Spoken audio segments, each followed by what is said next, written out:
Pipila ka mga security guard sa Davao International Airport ang mireklamo human wala kuno masweldohan og pipila ka bulan. Atong sero ng detalye niini sa live report ni Argil Relator. Argil.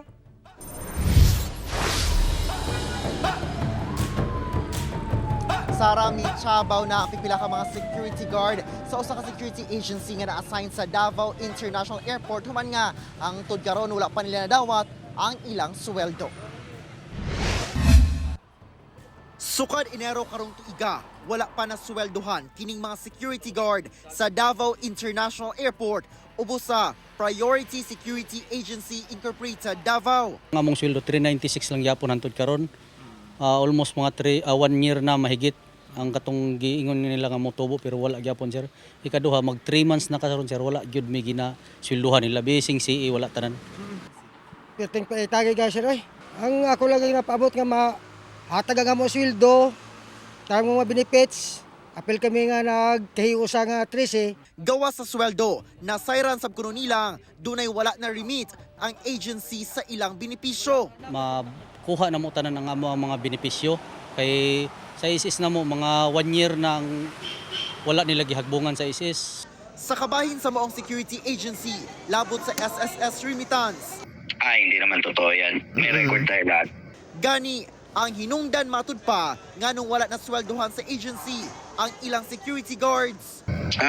Actually, nakipag-arrange naman sa akin ng kaap kasi hindi sila bumabayad sa amin. Hopefully, i-release na nila kasi kompleto naman yung aming requirements. Sumala sa Kaap Davao, anda matud pa sila mubayad alang sa January o February nga sweldo sa mga security guard. Apan, kaya lang, part sa mga requirements para bayaran sila sa kaap is the payment of their mandatory remittances on the part of the agency. And dapat mabayaran nila ang PhilHealth and SSS.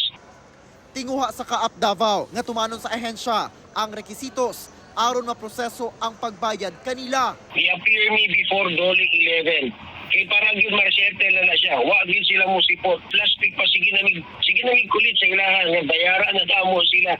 Sila ang dili mag-comply. Napaabot na matud pa sa Dole, Davao City Field Office ang maong problema ug parayon ang ginahimo nga settlement. Naninguha ang mga apektadong security guard nga resolbahon gilayon ang problema sanglit na gutman na sila ug ilang tagsa-tagsa ka mga pamilya. Sara, hinuon gipasalig sa security agency nga ugaling mahatag na kanila ang cheque gikan sa Kaap Davao. Gilayon kining ipaproseso sa bangko aron nga ma-release na ang sweldo sa mga apektadong security guards sa airport. Sara. Okay, dagang salamat Argil Relator.